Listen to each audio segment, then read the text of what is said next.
Yet I will be ripped apart before I choose a side. Yet the shadow of glass beneath my feet cuts this godforsaken street. Why can't we make things disappear? Steal the poison from our tears. Oh, crocky crosses pinned on the wall. Slow destruction of our childhood home. High illusions, they seem no more, no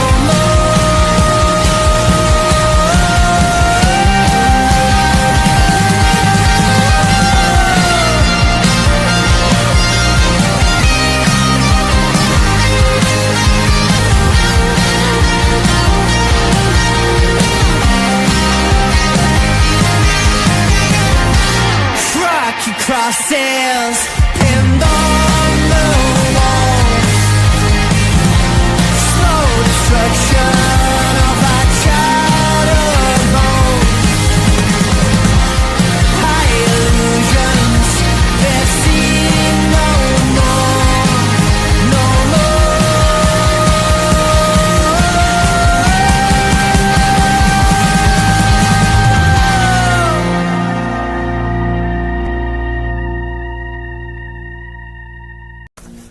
Ahora sí va, en serio. Ahora es seguro. Tic-tac, tic-tac, tic-tac.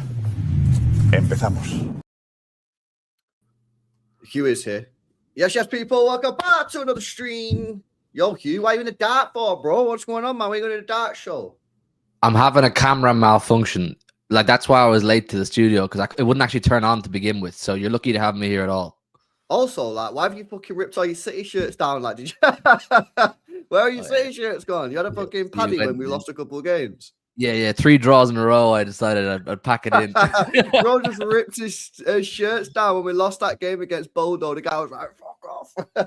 No. It was I had like a work thing, and there was nowhere else in the house to do the teams meeting, whatever it was. So I couldn't really have like a lot of Savio shirts behind me and Haaland retro shirts and all sorts going. I had to make the executive professional decision. You know what I mean?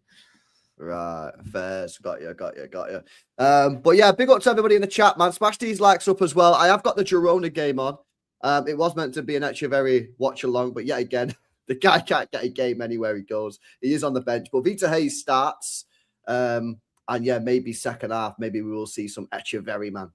So yeah, it's on Premier Sports, by the way, for anyone that wants. I think you got Premier Sports in Ireland as well. So Premier Sports 1, anyone wants to watch it, it's on there. Vita Hayes does start. So big up Paulo, big up Tom, big up Connor, Jason, AE, Aaron, Rajiv. Big up to Tom, Wazan Deal, Innovator, Kolb, Twiz, Dylan, 4 prems in a row, Shy, MCFC, Strood, Sai. Who dares? Okay. Big up to you guys, man. Smash these likes up on the way in if you've not done so already. How you feeling, bro? We're 4 points off the top. The title charge is on. How? Like, there's absolutely no way. There's no world where we should be 4 points off top right now. I tweeted this last night, and I got a few bites. I do, like, I'll be honest now. I do go looking for bites of Arsenal fans. Like, I try to wind them up a bit because they're so easy to wind up. You know what I mean? So I go looking for it a bit. But I tweeted it, and I do believe what I said, that it's a bit embarrassing that Arsenal have allowed us, and it's them that's allowed us to be this close to them at this stage. Like, and I don't mean just this season in isolation. It's the seasons of hurt they've had, the disappointment they've had. That hunger should have been building up, like bubbling over for years now. And they build this monster of a squad with 100 players that could all play in their first team. And we're sitting here in January, the end of January, a City team who are very much at the early stages of their evolution are 4 points behind you. You know, we are not, like, I buy into this idea that we are not the City of old, and I accept that. I'm fully at peace with that. That doesn't mean I don't think we can get back to being that level. I actually believe we can, and we can talk about that. But for Arsenal You lot have been building up to this season. This is the season. I know we said last season, City slip up. Liverpool went and done a madness, fair play. Liverpool are nowhere to be seen. City aren't City. What are you doing 4 points ahead of us? You should be 14 points ahead of us. Yeah? You can't draw 3 games in a row in a proper title race. Do you know what I mean? It doesn't happen. And then go and lose a Manchester derby. You can't do that. We know that. You lot you're giving us an open door here that you shouldn't give us, because I feel good about the City team now, bro. I feel good about it. 1 win against Wolves, and we're bro. all hyped, bro. I saw things, bro. I saw things on Saturday that. What did you see, man? I saw things, bro. I saw Guehi. I saw Antoine Semenyo. I saw, man. I just saw. Sometimes you don't need to see, you just need to feel. And I felt. Do you know what I mean? It was one of those games where it wasn't me going quadruple, we're on the way, but it was like, today I feel Guehi. You know what I mean? That's where we're going, bro. That's the truth, man. Matt Guehi at the back, bro. I'll be real, I'm man. going on record here. I'm going on record here, and I'm going to give you an exclusiva. Well, not exclusiva, it's an opinion on the LB channel. Mark Guehi is going to be our Virgil van Dijk. He's going to be our Virgil van Dijk. Oh, why you have to say that, man? No, I'm serious, bro. I'm serious. I didn't realize it. I saw the light. I was like baptized. I turned into Jeremy Doku on the weekend. I saw Mark Guehi, and I went, this guy is cool. This guy is calm. This guy is composed. I haven't seen a centre-back that cool, calm, and composed at Man City since prime John Stones. Yeah. This guy comes in, debut. I don't care if against Wolves. I don't care who it's against. He came in, debut, the biggest team he's ever played for, much higher expectations. Looked like he'd been there his whole life. And if that's what he's like after one training session with Pep Guardiola, bro, I believe he's going to be one of the best centre halves we've ever had. He's going to be up there. He just has it all. He has it all in his locker. He won set pieces. He won headers off set pieces. Come on, man. Bro. Bro. Listen, I like Matt Guehi, man. I think he's going to be great. And he did look good, man. Put jokes aside, yeah, he did look good, man. He you know what it was for me? It was the calmness. He was he steadied our back four, man. He completely steadied our back four, yeah. That Max Lane had done a great job. I can't lie. He done a great job. But then the last 2 games he played, I'm not going to lie, every time he got on the ball, I was proper nervous against United and Bodo. Every time he got the ball, I was really nervous. But Guehi came in. And obviously you expect him to be a lot calmer and chill. And he was so calm on the ball, and his passing was great. He was just nice and settled. Now, granted, he didn't have a lot of defending to do, right? So I accept that. But he still came in and settled the team down. He looked like he had a decent, like, sort of, I don't want to say relationship or partnership, because it's too early to say on with Huzanov and that, you know what I'm saying? But it looked like it worked well. Do you know what I mean? It looked like it worked quite well. Yeah, no real errors from him. You know what I'm saying? And yeah, the pass to Semenyo, man. Semenyo should have banged that top bins for me. Yeah, he should have put his foot through it and hit top bins.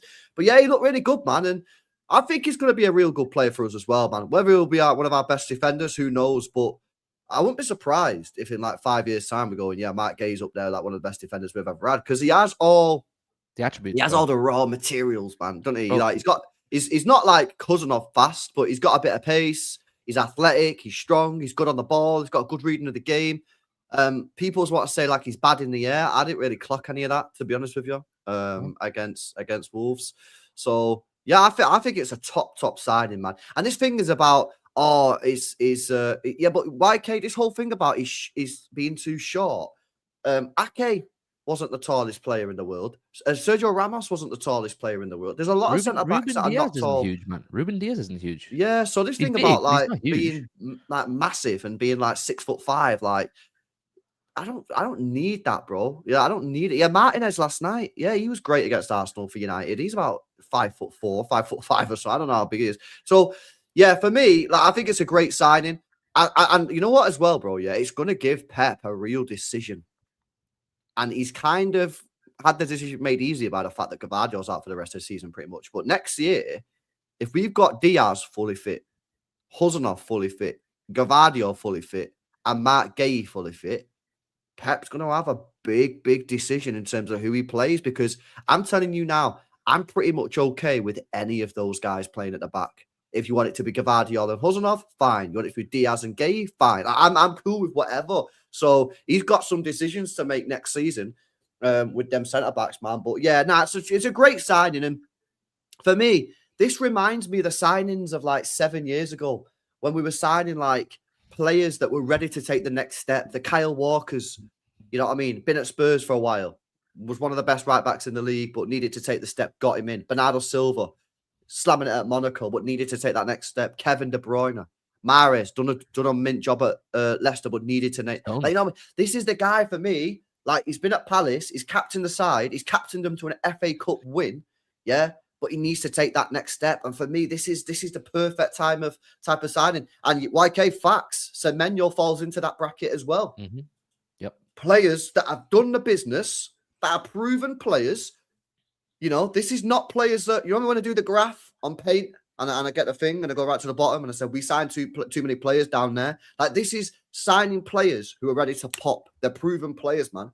So, listen, I'm really happy about the Guehi signing. Maybe we can speak a bit more about Semenyo in a bit, but yeah, obviously he can't play against Galatasaray. He's not registered, but it's gonna be a good signing for us, man. It is, and I just think I'm surprised that we got a free run at him, because I know he's on big wages. They reckon he's on about 250, 275, but 20 million and 275 for Mark Guehi, I think that's probably about reasonable. I think that's where the market is right now. Is it right? Whatever, I don't know, but like, that's where the market is. You want to pay that. You want to get the best players. You've got to pay the money. Yeah, but if you want to get the best players in January, which is the notoriously difficult month to sign players because everyone wants to hold on to their best players for the remainder of the campaign, you're going to have to pay a bit over. But I think all in all, Viana done an absolute madness with the deal. I think it's an unbelievable bit of business, all the logistics of it. And I don't me. I've sat here enough times telling you, couldn't give a shit about the logistics of most transfers. Once we get the player, I don't care how much we're paying them. I don't care how much we pay Crystal Palace for him or whoever we buy players from. I just want the players. It's not my money. I want the best players in Manchester City, and I want them fighting for titles in my team's shirt. And that's what we're doing. I have absolutely no qualms or no faults with how Hugo Viana has gone about his business since taking over Pole. I think he's done an absolutely amazing job so far. And you know he's doing something right when people are saying this much spent since then, that much spent since then. That's how you know your guy is doing something right, because everyone's looking at you going, fucking wouldn't mind if our guy was doing that. Wouldn't mind if our sporting director or our head of recruitment was making signings like that. No one cared too much when we signed Cousinov, Vitor Hayes, Marmoush was kind of, who else was it last January? There was someone else, wasn't there? We signed Marmoush, Vitor Hayes, Cousinov, and Nico G. Yeah, no one really batted an eyelid, did they? We spent a fair bit of money, but they weren't the kind of players where everyone goes, damn, they're big signings. It was just City have signed players. It is what it is. But then people start to see the quality of those players. And then we add in Semenyo and Mark Guehi, and people all of a sudden then want to go because they're banging players go, oh, well, you spent this much. Checkbook manager. No, that's pure jealousy. It reeks of jealousy. People really are preying on our downfall. They're really looking at us going, surely this era is coming to an end. It has to be the end of the Pep era. I've never heard so much conversation about Pep exit before. It's just constant. Pep exit, Pep exit, Pep exit. Pep's not said he's going anywhere. No one has said he's actually going anywhere, but everyone's willing it on. Everyone's baying for Pep to leave. Everyone's baying for Man City to stop signing really good players that could be with us for a long time and are in good age groups as well to go for a long time. It just reeks of, this isn't over yet, is it? They are still thereabouts. They're going to be thereabouts. That's not to say we'll be treble winners again or we'll be 4-in-a-row winners again, but we're still nipping at it. We're still going for it. We're still showing the ambition and the intention. And look, I don't know about all of you in the chat, but for me, that's all I can ask for. If I see the signs that my manager, my club, my players, my board are showing the ambition to go and win titles, we're not resting on our laurels. We're showing the ambition to go and get the top players. We're showing the ambition to win all the trophies. That's all I want as a fan. You can't ask for much more. That's literally all you want, is to see your club being ambitious and progressive and future thinking, which is what we are doing. And Mark Guehi, at 25 years of age, probably the next, the hottest prospect in terms of defenders in England outside the top 6. We go and get him at that price. He could be with us for 10 years if all goes to plan. How old is he? 25. Yeah, he could do 10 years. Yeah, Bro, the people around me in the East Stand on Saturday, like, look, I know I'm gassing them up here. I do that anyway with all our new players. I always do that because I enjoy it. I enjoy the dopamine rush to it. But everyone around me was looking at him kind of going, I wonder how this guy's going to shape up, because there's big boots to fill. There has been big boots to fill. Your Vardiols, your Diaz's, your Stones, your Companies, your Otamendi's, your whoever over the last 10 years of the Pep era, we've always had at least 1 or 2 top centre halves that would be your walls. And if you're going to come in and be part of that wall, you have to be something top. And people were looking at him going, I like the look of him. Now, look, I could say all of this, bro goes and falls on his arse, and kudos or whoever runs through and goal on Sunday. And I'm going, why do we keep the receipt for him? Like, someone ring Steve Parish. But my point is, I'm very satisfied with the ambition of our club right now. I'm very satisfied with what we're doing. And the last point I'm going to make on this, bro, I really liked the reports where I saw City are more concerned about Pep Guardiola's future than they are about the 115 charges. That's my club going. We back ourselves in every fucking angle possible. Well, the 115, like, who fucking knows what's going on there? Nah, I hear it, man. I've said for a long time, I've been sold on Mark Guehi ever since the Euros. When he was at the Euros with England, I've been sold on him ever since then. I think that's when I really sort of looked at him and went, yo, this guy can cut it with the big boys. You know what I mean? Like, he's at the Euros. Yeah, and he's one of our best players. And ever since then, I've always sort of like kept an eye on him. And obviously last January, I thought we should have made a move for him, but we got him now. And yeah, let's see how he develops, man. But I think he's going to take a lot of people by surprise, because I still think there's a lot of people that don't quite realize how good he is. And I genuinely think he's top tier. Now, to be top tier, like, with respect to Crystal Palace, there's only so far that you can go, because to be top tier, in my opinion, yeah, like, and really prove how good you are, you need to do it on the international stage, and you need to do it in the Champions League, right? Because the Champions League is where you play against the best players and the best managers and the best tactics, and that's the best pressure. He's proved that he can do it in the Premier League. He's also proved he can take a team to win a trophy with Palace, which is very good. Now it's a case of, right, now you're playing for City, where one mistake could cost you the title. Remember Akanji against Spurs, where he almost fucked it and almost cost us the whole title? One mistake can cost this team. That's how big it is. And obviously, these players are playing under so much pressure. Yeah. He's not really had that pressure at Palace.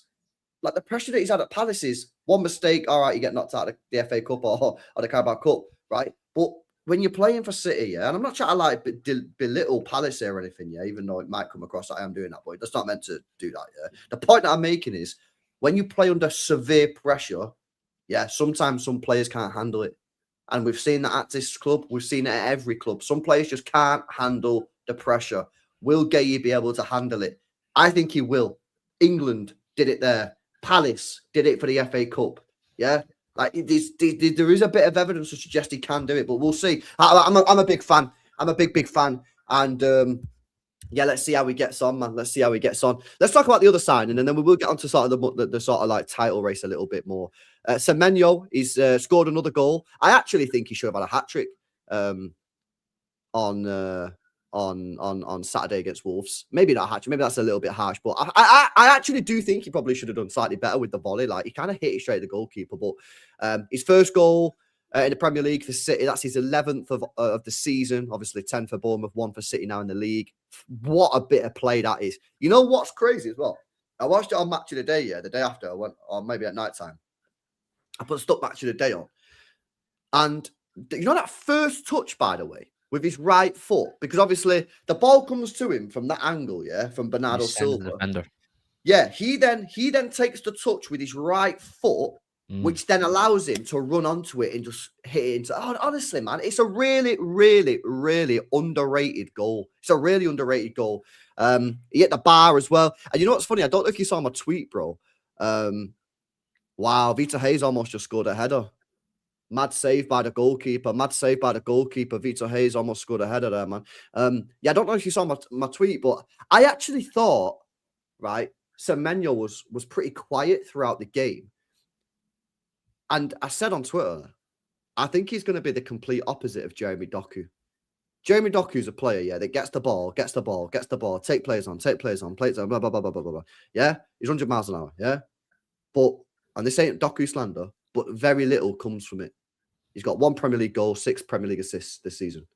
So for all the ball that he has, more often than not, nothing actually happens, right? I think Semenyo is going to be completely different. I think there's going to be a lot of games where Semenyo doesn't really do a lot, yeah, in terms of getting on the ball. I think I'll get his touches and his stats up in a minute, but then, bang, he could have scored 3 goals. So I think this is another great signing because this is what we need. We've got players like fucking Doku and Savio that get the ball and they carry the ball, they take players on, they get crosses in, they might have a shot here or there, but nothing really happens. Yeah. Whereas I think this guy's going to be the opposite, in which you might not see him for 10, 15 minutes in the game. He might be quite quiet, but then he'll just pop up and go, bang, get me a goal. Yeah, I really like the Semenyo signing as well, man. Like, I think it's a good signing. I really, really do. And, let's see what he's got in his locker, you know what I mean? Because he's obviously not the most technically gifted in terms of that sort of first touch. Like, he's not got that Mahrez touch, you know what I mean? Sometimes the ball does bounce off him, but is kind of old school, in which he gets the ball, he's trying to go forward and he's looking for goal. And again, I think this is what we need in the team. So, yeah, I don't know what your thoughts are on Semenyo, whether you've got any different opinions on him than I do, but I think it's another good signing, bro. I think he's just what the doctor ordered, you know? I have anyway, and I think you have too. And I'm sure a lot of you in the chat have been as well, crying out for attackers who'll score goals that aren't called Erling Haaland, and we can talk about Marmoush as well in a few minutes because I'm very happy with him. And then B, wide players who contribute to the score sheet as well. I've said it, and while plenty of people will tell me what Doku's good at, and I agree, he's very good at some things, and some people will tell me what Savio is good at, and I actually agree Savio is good at some things as well. He's a very technically gifted footballer, but at the end of the day, what it boils down to for me is are you getting goals and assists in a team that's so heavily reliant on one player? Are you pulling your weight? Are you contributing? And I think you've hit the nail on the head. I don't think Semenyo is as maybe easy on the eye as other wingers in world football. I don't think he's as, I don't know, silky, or he doesn't have that flair, I suppose, that people like in wingers. But what we want from him is exactly what he brings. His first thought when he gets the ball is, how am I getting this in the back of the net? Who am I getting this to score, or how am I scoring? Whereas when Doku gets the ball, his first thought is, how am I beating the man? Whereas Semenyo's not worried about just yet how am I beating the man. He's like, how am I getting to goal? It's almost like a reverse. They think differently, and that's just from a good few years of watching Doku now and a couple of games of watching Semenyo. Like the goal he scored the other day, I just thought was class. I think it was so refreshing to see a winger make that movement, make the space for himself, and have the composure and clinicalness to tuck it away like that. I just haven't seen a wide player do that at City for a while. And it was an unbelievable finish. You might see Doku do that once in a blue moon. You might see Savio maybe once a season, twice a season. Then we go, he needs to build on that now. He has to carry on with that. Semenyo done it at St. James's Park, and he is building on it. He's only here a wet day, bro, and he's already building on it. He's the kind of player that no matter what game we're going into, I fancy him to score. If you give him a chance or two, I fancy him to score. So this is why I feel, this goes right back to my point at the top of the show. I feel so much better about the squad as a whole. And look, we can talk about the title race, and I'm sure you will, because that's more of a short-term conversation and where we really are. Are we ready yet to go for this title?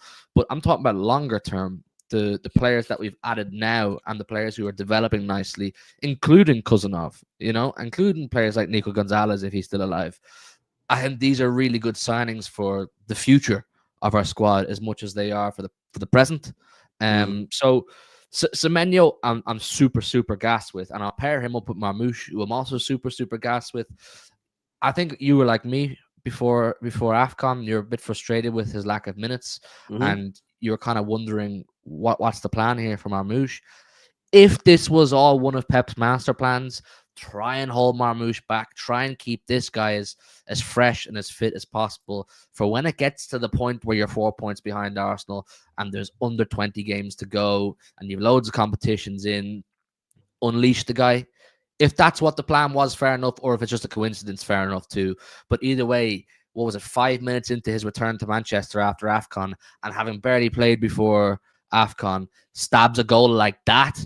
A proper great goal. The movement was exceptional, bro. It's that he made that look much easier than it was. He made it look a lot easier than it was. And I think it was good for not just him, but for Haaland, for Marmoush to score that goal in a weird way. Because I think Haaland, in his current physical fatigue state and his current probably mental fatigue state, I don't think he at the moment would have the sharpness to get on the end of that ball the way Marmoush did. So I think having a fresh player like Marmoush to come in and attack a good ball like that was beneficial. But you're also letting Haaland get a bit of rest, and you're seeing Haaland. It's going to be a bit of a relief for Haaland, I think, in a way, to see Marmoush back and scoring goals like that, going, boom, I'm not carrying all this on my own. And then Semenyo scores, going, boom, I'm not carrying all this on my own. I think having all these players, Marmoush, Semenyo, Haaland, those three mainly, being able to hopefully consistently contribute to the score sheet goes so far in more ways than just results short term. I think it helps the long-term strength and consistency of the squad. So I'm much happier now than what I was 4 weeks ago. And that's all I can ask for right now. Where your mind frame was before we signed Semenyo and Guehi, I would imagine is very different now. Oh yeah, massively. Can I add one last point? Sorry to interrupt you. Do you remember I think I said it to you in the middle of December or the end of December? Imagine we signed Semenyo and Guehi in January. It's on one of the shows. People go back and we're about like, oh shit, that would be fire. We've done that, bro. Our club's gone and done that. That's ambition right there. That's ambition, man. Yeah, I mean, it is ambition. And yeah, definitely, because we needed a centre back, probably anyway. But once Gavardio had broke his leg, that was like 100% confirmed. Yeah, we need to get a centre back, and then we needed goals, man, because like I know Turkey will add goals. Yeah, he'll add a few. Fucking Haaland obviously gets them. But outside of that, what reliable goal scorers do we have in the team? Well, Foden's fucking up and down. 1 minute he's fucking cooking, next minute he's not. Reinders is a bit weird, you know what I mean? Like, he did well last month and then he sort of dropped off last few games again. Doku don't score goals. Savio don't score goals. So we needed a goal scorer.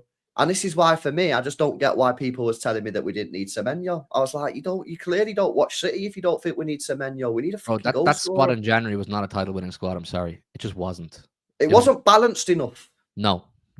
It wasn't. I think that, like, the players were good enough, but there wasn't enough balance, man. You know what I'm saying? And I think, especially Semenyo, yeah, I feel like we could have got away with the centre halves. I don't think we needed Guehi if Diaz and Gavardio didn't get injured, because, you know, you got Diaz, you got Gavardio, you got Huzanov, you still got Ake and you know, Stones whenever he decides to turn up. I don't think you needed one if them two stayed fit, but I do think you needed Semenyo. I think we needed him. Yeah, so I think it's mint. And you know what, as well, that does as well, yeah? That also takes pressure off Viana for the summer. Because now, yeah, when we get to, and we won't speak about like the targets for the summer now, yeah, because we'll want to move on to title talk. But when you go into the summer transfer window now, obviously the World Cup's on, that can sometimes add a little bit of extra dynamic in terms of how the transfer talks go and that. With the selling club, did they want to gamble? Did they want to do the deal before the World Cup? Did they want to wait? Players, you know what I mean? You could agree a deal and then they smash the World Cup and then all of a sudden Real Madrid wanted Barca, and then he can cause a little bit. So now that he's got these two players in, it takes that pressure off him, because, you know, now obviously he has to target less players. You know, you're probably looking at a right back, a midfielder, maybe a second midfielder, depends on who leaves, and then maybe a winger. Unlikely, but so the pressures took off him now. So yeah, I think it's been a great transfer window. Just before we move on to title talk, bro, Oscar Bobb is left the club. Not quite official yet, but basically is official. Going to Fulham. They're talking 35 million quid. That's a lot of money. He's only ever played 90 minutes in the Premier League for City twice. What do you make of that? I think Fulham maybe are getting their pants pulled down slightly for such an inexperienced player to pay. Wait, didn't you say this about Cole Palmer, bro? Listen to me, bro. Listen to me. Listen to me. I'm not doing Try to say it. Don't say it, man. Just say it's fucking mega, and then nothing. You gotta get hooks. I think Palmer was far more proven at that stage than Bobb is He now. was. Come on. He was. Yeah. Palmer had won the Super Cup for City. He'd done the Community Shield with City. He played in Premier League games out of position and looked really good. I do like Oscar Bobb, and I feel bad for him because I do think before the leg break, he was in the right place at the right time. I think the stars were aligning for him that preseason 2 summers ago. I think the stars were aligning for him to go on and be the or one of the Manchester City wingers, and to get such a significant injury at such a significant stage of your development was always going to halt you. I think Oscar Bobb still can go on and be an absolutely class player. A lot to pay now. It's a lot to pay. 35 million. It is. Come on, for a player who's so inexperienced. It is a lot to pay. But the proof is in the pudding.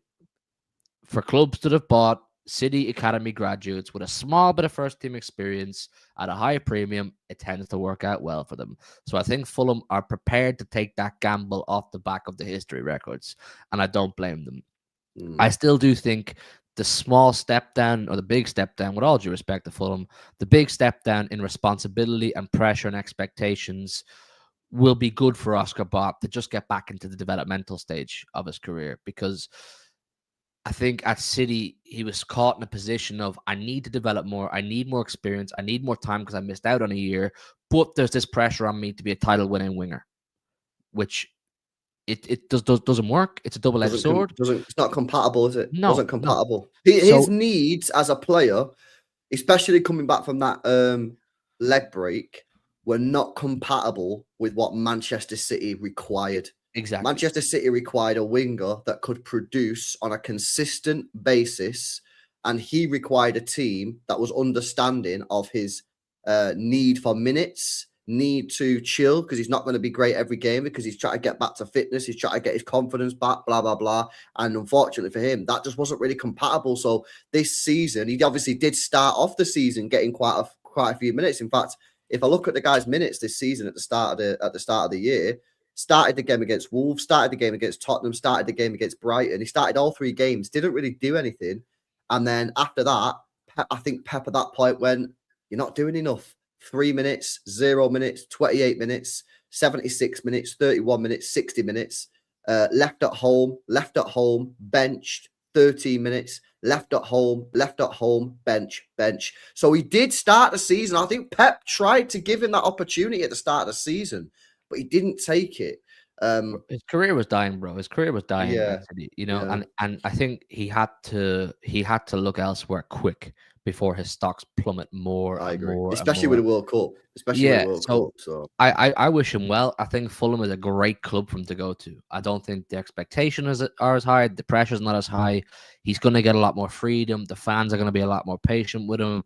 And they have a good manager. They have a few good players there. He's going to play with Smith Rowe and a couple of the other lads there. I think it's a good place for him to go, and I do want him to do well. I do wish him well. I think he's a naturally really gifted footballer who's been extremely unfortunate with injuries and timings. I think timings have been poor or have been bad for Oscar Bobb. So I wish him well. I mean, do we have a buyback or anything like that on him? I've not seen anything to suggest we have a buyback. I don't know. I imagine City will put one in there. Just put one in at 80 mil, 85 mil. Fulham are not going to say no to that, surely. And then, if he turns out to be mega, buy him back for 80 mil, who cares? I think Rico Lewis should probably do something similar, man. I think for his own development, I think he's a really good footballer too. I just don't think he's going to get the minutes. When our squad is fully fit and we have a fully fit squad, and like you said, we're going to buy more players in the summertime, I just don't see where Rico's going to develop into a fully established, developed footballer to the potential that he can reach, I think he should go. He should do something similar. And it's no diss on Rico. I'm a big fan of Rico. I always have been since he first came into the squad in the treble season.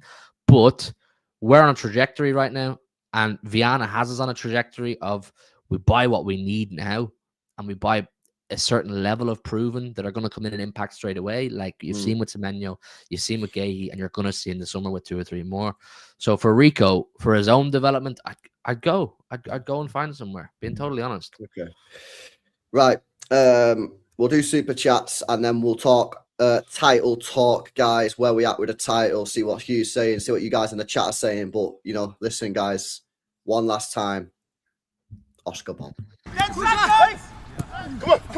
on. Stay. Yeah, we're gone. What a goal. Shout out to Inshallah. you. What? Inshallah, man. Inshallah. Oh, you know what? Yeah, because obviously I can't play clips from like Premier League and that because I get copyrighted. But you can play clips from training, fine. So I'm just gonna start spamming training clips out. Big up Brandon, who says, "LB, it's only a matter of time before we get the second win, mate. It's the Prems and Europe's calm before our storm. It happened last year.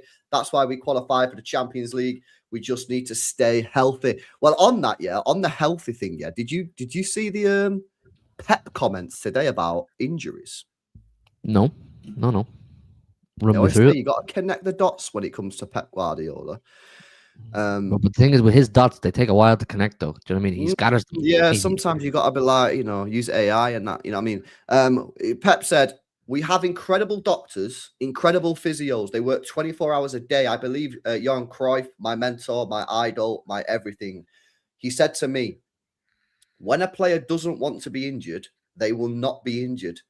There are situations where they are unlucky, but when you are incredible shape and you don't want to be injured, you will not be injured.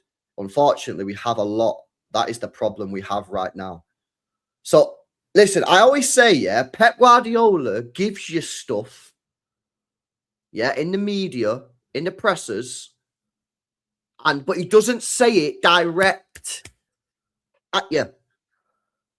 You got to connect the dots.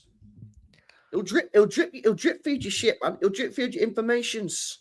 Yeah. I think that's about Stones, personally. If I'm being completely honest. He's saying there's players in the squad that aren't making the correct efforts to get back from injury. Isn't that it? Something like that, yeah. Like, I think it's probably on Oscar Bobb too. I reckon Bobb has probably been telling City he's not. Well, these guys have put Stones on Bobb in the picture. That City reporter put them to. So, well, Bobb just wants his Fulham transfer. I don't blame him. Yeah, and remember again, connect the dots. Pep Guardiola was asked about Stones, a couple of weeks ago, and he said he doesn't know. He said he doesn't know what's going on. You know what I mean? He said that's what he said in the press conference. He said what's happening with Johnson? He said, "Don't know." Like again, you got to connect the dots, man. Nah, not Kovacic. I think Kovacic is legit, man. Kovacic is legit. Like he's had surgery in it. I don't think Kovacic is that guy, but I think Pep wants players who are like hungry to get back. They're itching to get back playing, and they're happy to fight through some pain as well. Like the stories, like Pep would have loved when De Bruyne was going through the second half of the treble season, just injecting himself with painkillers because he's desperate to play, he's desperate to fight, he's desperate to win. I think Pep probably feels there's certain members of the squad who aren't showing that same level of commitment. That's probably it. I think Pep just wants an insane level of commitment, and I don't fucking blame him either. I think that's what makes the best teams as successful as they are. That's what made our teams as successful as they were. Every fucker in that squad, or those squads, were insanely committed, all chomping at the bit to play, all chomping at the bit to get back. That's why Pep had to hold players back at times himself. Like Diaz that season 2 or 3 years ago had to hold him back because he wanted to get back. He was desperate to play, but you couldn't risk injuring him again. But Pep must feel there's certain players who are ready to play, but they're not letting themselves play. So you want commitment, man. If you're not committed, Pep ain't having you. And I'm right behind the manager on that one. No, 100%. Big up to MK says, LB Girona have 8 subs. Their injury list is mad. Really? And this is the first time I've watched Girona. To be fair, they're massively on top in the game. They're playing Getafe. Girona are at home. It's still 0-0. They've hit the bar.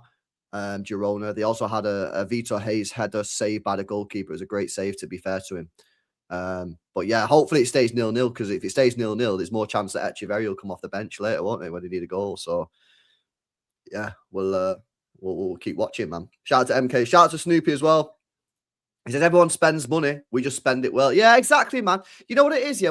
Snoopy, I don't know if you watch me on like other shows or whether you just watch this channel, yeah. But when I go on these panel shows, it's hilarious how whenever I bring up the fact that everybody else spends, they always have some sort of like, oh yeah, but it don't matter because we blah. Like they always give me a reason why it's fine for them. Yeah, with Spurs, oh yeah, but we've only spent, over the last 5 years, so half a decade. Yeah, Chelsea, 2 bill. There's always excuses. Yeah, Liverpool, you spent 500 million in one transfer. Oh, excuses. Now, listen, I don't give a fuck what people spend. I wasn't cussing out Liverpool when they spent 500 million this summer. I said fair play to them. I think they spent it wrong, and I wouldn't have signed Isak. Would have signed a centre half and a DM, but they spent 500. I said fair play. The owners are serious. They're putting the money, spending the money. Fair dues to them. Yeah, but for some reason, when City spend money, yeah, everyone just gets rattled, mate. Yeah, but I think it goes back to what Hugh was saying as well before. They're all saying now, yeah, they're all coping and saying Pep's washed and Pep's finished. And some City fans think he's washed and finished, yeah? I don't think he's washed and finished, but some City fans do. A lot of rival fans do this, yeah? They're scared that if we start spending money again, yeah, and like, because obviously we took a break last year, yeah, when we spent 20 million or whatever. They're scared that we're going to get back on top again. And I think you're seeing signs, you know what I mean? That we can get back to the best, man, but we just gotta keep on improving, mate. But yeah, everyone else does City fatigue. I call it City fatigue. They're fatigued of Manchester City. City fatigue, bro. I'd be tired. Like, bro, when we were growing up, it was Man United. I was tired, bro. I gave up hating on them because they kept winning. They kept doing so well. Everyone was happy. Yeah. Yeah. There you go. He don't look fatigued. Did you see? You didn't see my animation, did you? Let him cook now. Let him cook. I said, let him cook.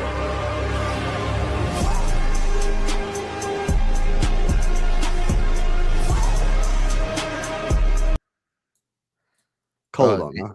They need you editing the new Avengers or some shit, man. That's crazy. Oh, sir, edit me. You know what I mean? Like, click the button there, boom. Bang.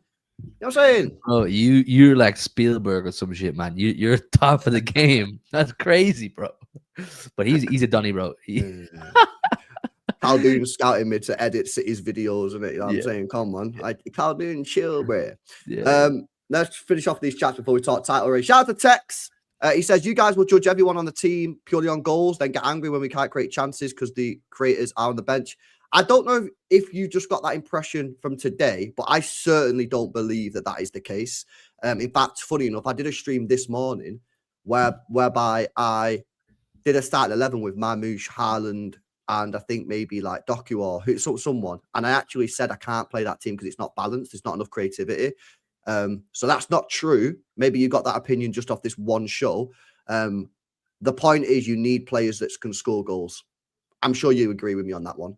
You agree with me that Doku can't score. You agree with me that Savio can't score. So that's 2 wingers that we have that are natural wingers that can't score. But no, 100%, I agree that you need players that can create for Erling Haaland. Facts, bro. Facts. Yep. Yeah. So maybe, I don't know if, I don't recognize your name. Maybe you're new to the channel or maybe you just caught this show and you think that's the opinion. That's definitely not my opinion. And in fact, if you watch this morning's show, you will know that because I actually did a starting 11 and went, no, I can't do that because it's not balanced. There's not enough creativity, bro. I think the overarching point still stands. I think the primary objective should be to create for Erling Haaland. Agreed. But as we've discovered through patches of this season, that when Haaland's not on it, or Haaland's tired, or Haaland is human for a period in time, you're going to need to call upon other players. Who can you call upon? So, we want more. Nah, facts, mate. Facts. Hey, Leonen, that's the dream. Yeah, that is the dream, to have a winger that can do both. Yeah. Like Elise, we could sell Bobb for 35 million, sell Savio for 70 million, take that money, go to Bayern, slap another 40 on top and go, boom, let's do something. Yeah. There's a certain scouser in Madrid who... Bro, I know, man. I know. Like that, bro, the rumours are picking up, man, on Trent. Bro, Yeah, now we've not spoke about it, Peasy, man, but like, do you remember Trent? Remember Trent tweeted, "How can I assist you for Darwin Núñez?" Someone wow. needs to edit that with Haaland instead of Darwin Núñez. Wow, oh, wow, Someone do yeah. that now. Someone do that now and send it to me on Twitter, and we'll get it up on screen. How can I assist you, Erling Haaland? The thing is with Haaland, mate, yeah. Sorry, the thing is with the Trent thing is it's like, he's a dick. But I imagine if he plays for you, You love him. you'd be buzzing. Yeah. And like he would rattle Liverpool. That would be a generational rattling, you know what I mean, of Liverpool fans. I don't know. Tevez, man. He's the new Tevez. You know, Yeah. like football needs these villains again, man. These pantomime villains who just break lines that shouldn't be broken. You know, break barriers and do things. So you know these rumors. What are they saying? He's unhappy or something? Like, why are these rumors coming about? Are they saying he's unhappy? He don't like Spain or something? Is he playing or what? Let me check his numbers. He's barely played, bro. He's been injured for time. I'm gonna peg it back a bit. Yeah. He what is it? Yeah, a lot of that Madrid stuff, a lot of that news about Trent. I don't believe it. First of all, apparently it's Arbeloa, who's obviously the interim, has come into Madrid and sat down Trent and gone, "I'm not having you, lad." You know what I mean? You know, you gotta leave, which I don't believe for 1 second. He's been injured. He's not even been on the bench, bro. I think this is a lot of bollocks, mate. He's played like 8 games, man. How many appearances has he made? In the La Liga, 1, 2, 3, 4, 5, 6, 7, 8. Yeah, I'm right. So he's played 8 games in the Liga, and you think Arbeloa, who's not going to be the manager come June, has the authority to tell Perez and Trent, "You're not needed anymore"? I don't believe it. When he's injured at the same time. When he's injured, bro. Nah, it's a load of nonsense, man. It's paper talk. And bro, you're in this game long enough to know, with all due respect to our Spanish friends. No, the only reason, I agree. I think it's a load of nonsense. Yeah, the only reason that's got me like, ooh, is because it was that Graham Bailey, and that Graham Bailey was the first one on that Savio story this summer. So, mate, has he then got like, has he got some news?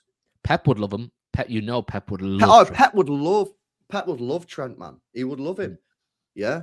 But I don't think it's true anyway. I don't think it's true. It's just because Graham did it, Graham Bailey, man, and he was the first. Yeah, that caught me too. That caught me. I never used to rate that Graham Bailey as a source ever. I thought, this guy don't know what he's talking about, man. He just makes up articles fed.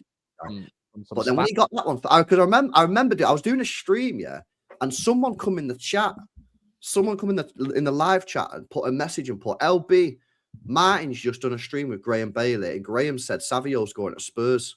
And I was like, "Get out of here, man." I said, first of all, you don't know what he's talking about, that sauce, man. He's like wash sauce. You don't know what he's talking about. Tier 7, yeah. He's just terrible, yeah. And then, anyway, obviously it transpired that it was legit and Spurs were seriously interested and, you know, all that kind of crap. Well, you know what to do. You need to text Graham Bailey and get him on here. Yeah, put him through his paces, man. I'll say, listen. Oh, do, man. Get him on. Get him on. Hear him out. I need to ask this guy some questions, man. Yeah. Bro, tell you, bro. Or I can ask my friend Fabrizio. Get Maria back on the stream. No, I'll ask my friend Fabrizio. If you know Fabrizio, do you know him? Oh yeah, I do know Fabrizio. Yeah. My boy Fabrizio. Yeah, I'll ask him. Does he still follow you? Yeah. I'm waiting for the day where I click on his profile and it's gone. The follows you. But you need to drop some more news, bro. Bro, I'm waiting for some saga that I'm genuinely really invested in. I'm just gonna DM him. He replied to me twice when I've DM'd him. Now they're very short-winded replies, but nevertheless, I got replies. So when there's a saga that we decide to pull the trigger, I probably only get one of these, I would say, before he unfollows me. I'd say I get one of these where I can text him and say, "Come on, bro, tell me what go on." And he might tell me. Honestly, man, Irishman scammed us with that Celtic striker. Says right. Bro, I wasn't wrong. I was right. Nah, he was. Sam Lee did an article on it and said it was legit. But I'm gonna put this on record again. I'm not ITK, man. I'm not ITK. I got tipped off about that one thing, but for everything else, leave me out, man. I know as much as the rest of you. Okay. Shout out to Aaron. He says Rodri, Nico, Cherky midfield. I like that. Doku, Marmoush, Semenyo, send it. Big up, lads. Can't believe we're 4 points behind. Come on, City. What, are you saying that for Galatasaray? Are you saying that for League as well? I'm sorry, I'm not dropping Haaland for the League on Sunday against Spurs. No way. I drop him for Galatasaray. I play that. Oh, you can't play Semenyo. So you're saying drop Haaland for Spurs then? He must be, because Semenyo can't play against Galatasaray. I ain't dropping Haaland for Spurs, man. Sorry. No, I'm Nah, not doing crazy it. talk, bro. No, drop him for Gala. He does need to play against Galatasaray and play Marmoush. I don't know really what way you go about it, but I definitely don't play Haaland. I think the rest is good for Haaland. I think the next 2 Premier League games are probably season defining. We say that a lot, but they probably are at this stage. Spurs and Liverpool away. 2 horrible hunting grounds for us. Haaland's got to play, man. Haaland's got to play. Yeah, I do like the midfield, though. I like the midfield, bro. Well, Shout out to LB says, you think Rodri Nico is a vibe? bro, I've been on this for time. I remember arguing with you about it about a month ago, 2 months ago, when you said, nah, you don't like it. You think it's too defensive. And I said, cap.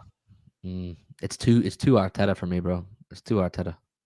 It's too Can I shackled. tell you why it's not, right? Because Declan Rice, yeah, as good as he isn't great at breaking down like defenses. He's just not. That's not his game, yeah? Still mint, yeah, Declan Rice. I'd still take him at City, yeah?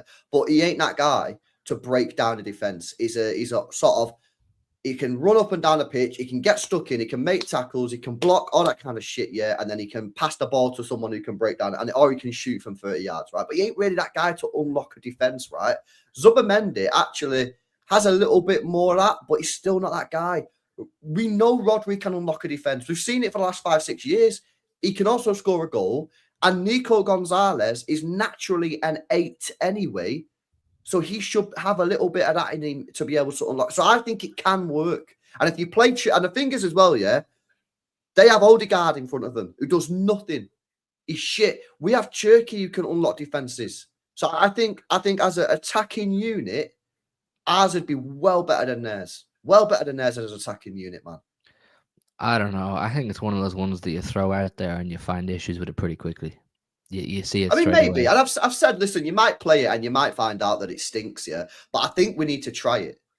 Do you know what I'd love to try it? Do you know what I'd love to try it if it was possible? It'd be the second leg of that Carabao game against Newcastle. That's one. If they were both fully fit, that's one I'd like to see it. But I ain't doing it in a league game against Spurs, and I ain't doing it in a league game against Liverpool. Just me. I think it's too. I think it's too shackles on. I think it's too Mikel Arteta. I think it's too restricting. I don't know. It just doesn't sit with me. Now look, this is why I do what I do, and Pep does what he does. You know, he knows a lot more than he knows a lot more than me. So if he decides that's what we're doing and it works, fucking course, man. Pep Guardiola did it, but you know, we'll see. All right, cool. Big got LB as well. He says, what difference Mark Guehi makes? Tune. Now, big up to you, bro, as well. Big up Zinit, who says, LB, did you see that Diaz maybe is back for Liverpool? Yeah, well, it was always meant to be back around then. It just, does he make it or not? Because it's 4 to 6 weeks. So we'll see. I don't know if you think a Diaz Guehi the partnership cooks? I think Guehi Cousinov could cook. I do too. But you know when Diaz is fit, he's going to play. Probably. I won't rush him back in, though, unless Cousinov's stinking out of gaff, which I don't think will happen. I think Diaz Guehi gives 2021 Diaz Stones vibes. Yeah, I hear it. I do see it, man. I do see it. I don't know. I say, listen, you got Galatasaray for Cousinov. Obviously, Guehi can't play. You got Spurs, which will be Guehi and Cousinov. I think if Guehi and Cousinov do well against Spurs next week, I'd just roll with it. I'd roll with it. I wouldn't be like sweating to change. Anyway, big up MD as well. It says Semenyo on the left, Haaland, Cherky on the Haaland, Semenyo on the left, Haaland up front, Cherky on the right, Marmoush behind Haaland, Rodri, Nico G, and the midfield as usual. Yeah, you could potentially run that. I'm not fully against that. It would be interesting, yeah, to see. You'd have to make sure that fucking Rodri and Nico don't scoot too far forward. But again, man, I'm kind of open to whatever at the moment, me. Yeah, I'm kind of open to whatever. So long as there's 2 players in midfield and not 1. Right, anyway, bro, title talk.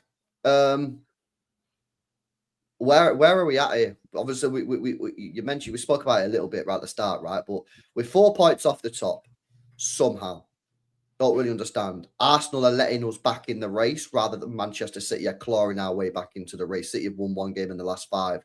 Arsenal have failed to kill us when they had the chance. They've had multiple opportunities to kill us. They've not done that. We beat Wolves with 4 points behind them. Our performance levels. Do you agree that they need a significant improvement for us to win the league? And do you see that coming soon? What a time to ask that question when you have Spurs and Liverpool away next. And Newcastle semi-final, second leg. Yeah, because I genuinely could be sitting here in 2 Mondays' time having picked up 0 points from 6 and we're out of the Carabao Cup. So, this is a mad time to be having this discussion. I think it's very much one game at a time settings for me at the minute. It's very much one game at a time.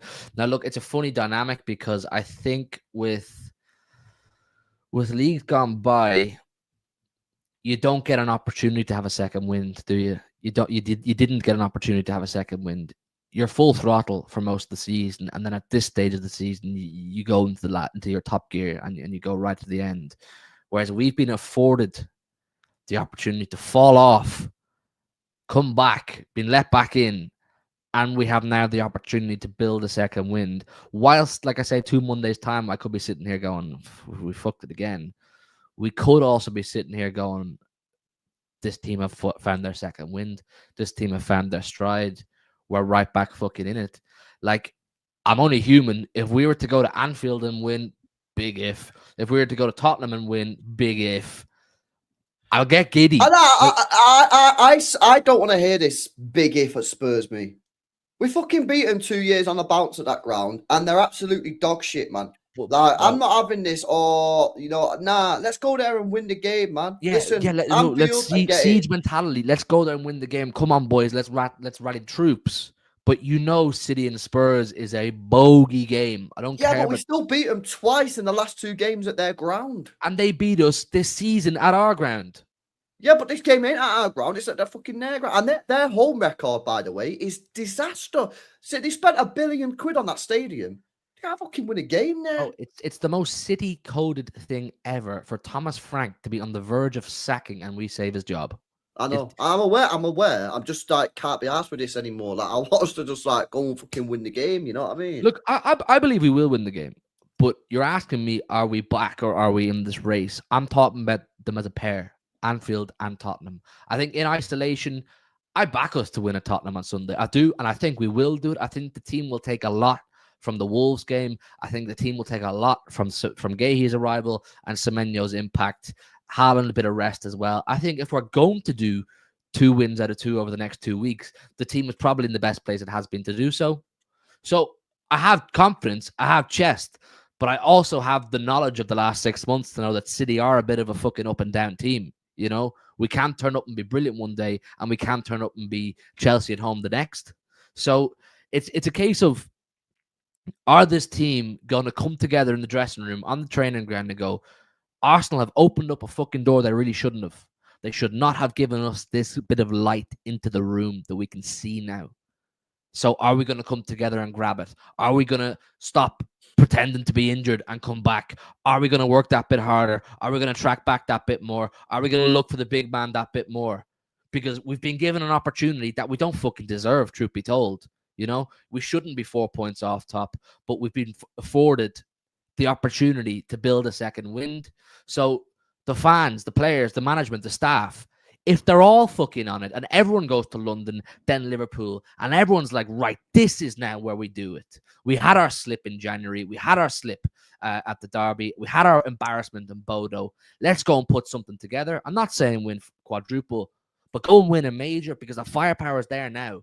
The firepower is there now. It's just a matter of how quick and how bad they want it. That's it. I'm now back in the mindset of the only team stopping Man City is Man City. That's how I feel. But I need to see it. I need City to have a big moment, a big game, a big defining game where you go, boom, we're here now. The team have found their fire, their spark, whereas the spark's just beginning right now. So I don't know, bro, what you think. It's one of those ones. Bro, I'm telling you now, yeah, if we was to win our next 2 games against Spurs and Liverpool, which, you know, is a tough ask. You know, with I know I was just saying a minute ago, we have won our last 2 games at Spurs, but as Hugh rightly says, they are still a bogey team to us. And Anfield, we've won there twice in 23 years. And one of them was without fans during the COVID time. So it is a tough ask. And obviously, we've got Galatasaray on Wednesday, big game. We've got Newcastle in between the Spurs game and the Liverpool game. which, you know, it's only 2-0. They'll be probably coming to City to, you know, I doubt they're going to fuck it off at 2-0, especially City not playing the great football. So it's going to be tough, man. But if we can beat Spurs and Liverpool, which is it is possible. It is possible. I think Arsenal's asses fall out. That's it. That's the I big I think they go. I think if I had a soundboard right now, I'd hit the boom, because that's it. I think we're already seeing. I can see what they're doing, what he's doing. I can see it. I feel it. He's cooking. Va-va-voom. Va-va-voom, baby. That's va-va-va-va-voom. We've already seen the crack. We've seen the crack. Arsenal should not have lost to Manchester United yesterday. That was a big mistake for many reasons. That was a big mistake in terms of igniting a fire in the Manchester dressing room. That was a big mistake in applying doubt in their own minds, which maybe they thought they had got over. And then if they go and see us put two massive wins together, and I think they have to be 2 wins. I really believe they have to be 2 wins. All of a sudden, Arsenal are sitting there in their ground going, this is going to happen again, isn't it, boys? Well, this is the thing, right? So I watched a few Arsenal fans today, right? See what they were saying, and a lot of them are frustrated that they lost, right, yesterday, obviously. But what a lot of them are saying is, it's 4 points. We're still 4 points ahead of Manchester City, and then what they say is, and if you check Manchester City's fixtures, they've got Spurs and Liverpool both away from home. So I think the mindset of Arsenal fans here is, and maybe some of the players as well, is okay. 3 games without a L. 3 games without a win. That's a L. We should have won yesterday. We're still 4 points ahead of City though, which is good. And City have Spurs and Liverpool. I think if City go and win these 2 games, I think they shit themselves, because I think they go, because all season everyone's going, City aren't the same City, City aren't the same City, City can't do this, City can't do this, blah, blah, blah, blah, blah, blah, blah. Right? And a lot of it, to be honest, I agree with. But if City can go and get a result against Spurs on Sunday and then go Anfield and win the game, extremely tough. I get it. But if we can do that, yeah, I'm telling you, man. And not only do their asses go at that point, I think our confidence goes through the roof. That's a tough ask. It is. I'm not sitting here saying we're going to do it. I hope we fucking do it. Yeah. But if we do it, it's on. It's on. Like I say, man, these players would have been training today, and if these players can't get up for it now, then they're just fucking just not motivational people, are they? You know what this team is like, and you know what our the way Pep operates. He feeds off like moments and signs and signals, like, you know, that the things on the wall, like no one's ever won 4 in a row, and all these kind of things. They always look for these little sparks of energy to feed off. They have to have come into the training ground this morning and gone, fucking hell, lads, we've been given an opportunity here. We've been given a massive opportunity. Let's all dial the hell in and get stuck into this. Let's start building towards Galatasaray, and then let's get ready for Sunday, because these are 2 of the biggest weeks we've had this season. The 2 biggest weeks we've had this season. So I hope that's where we're at. I really hope that's what happened this morning, and I would like to think it is. Yeah, man. Sweet. Let's see what some of you guys are saying, man, before we Need to do our KPIs, bro. I think we missed our KPIs. No, we've got another game on Wednesday. Oh yeah. We've got a game on Wednesday. We'll update it next week. Sweet. Yeah, we'll update it next week. City Tide said we should realistically be ahead of Arsenal, man. How didn't we beat Sunderland and Chelsea? Beyond me, we put ourselves in this position. Yeah, facts. We should be top. At the same time, Arsenal should be 14 clear. Depends which way you look at it. The facts is now, yeah, I think we should be very grateful that we're 4 points off Arsenal, because we fucked it and Arsenal should have killed us off. Let's not waste this opportunity. We've been given this opportunity, yeah, where we should have been dead and buried, and we're not. And we're still in this race, man. And, you know, Diaz is back soon. We've got Guehi. We've got Semenyo. Yeah, like, come on. We got to do this now. We got to do it. See what happens, man. Sweet. I won't keep you for much longer, bro. I know you got work in the morning, but anything else, lad? I'm going to carry on streaming until the end of this Girona game, guys, because Echeverri is apparently coming on. Someone said he's warming up in the chat, but yeah, anything else from you, lad, in terms of City or general transfers or whatever? I don't think so. I'm just very excited for the next 2 weeks. To be honest, I'm really excited.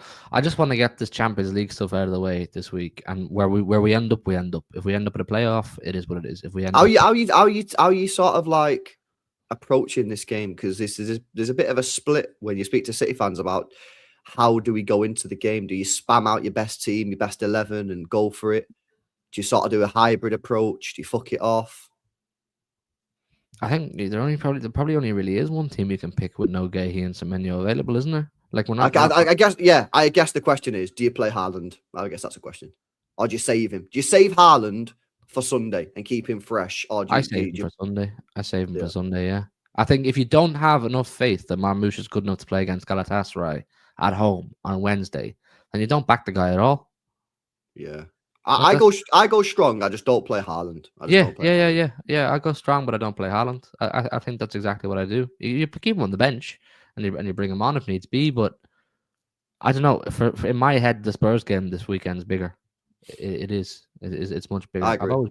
I've always been a Premier League guy over Champions League. Even when we won, I've always been Premier League over Champions League, and I think we've been given an opportunity now that we weren't expecting to be given. So I want us to be in the best place possible for Spurs than Liverpool. Yeah, sweet. All right. Big up Brandon. He says, how do you see the rest of the Champions League contenders apart from Arsenal compared to City? I mean, it's difficult, really. Real Madrid, obviously, they've got a brand new manager, so you've got to now reassess them. You can't look at Real Madrid over what they've done over the years because they've got a brand new manager. So you have to re-look at Real Madrid just with a fresh pair of eyes. I've actually not seen that much Barcelona. Like I said the other day, I've actually watched Real Madrid so many times this year, but I've hardly watched Barca, so I don't really know what Barca are saying. Bayern, their attack is incredible. Harry Kane, Elise. I think Musiala's back now as well, isn't he? Musiala's back. Pavlovic in midfield. That is such a good team. I think Company gets them playing some wonderful football, but he's still pretty inexperienced. PSG, you have to take very serious. I know some people are saying PSG have not been great this year so far, but when they get to the Champions League knockouts, I'm sure they'll be firing. So I think it's the standard.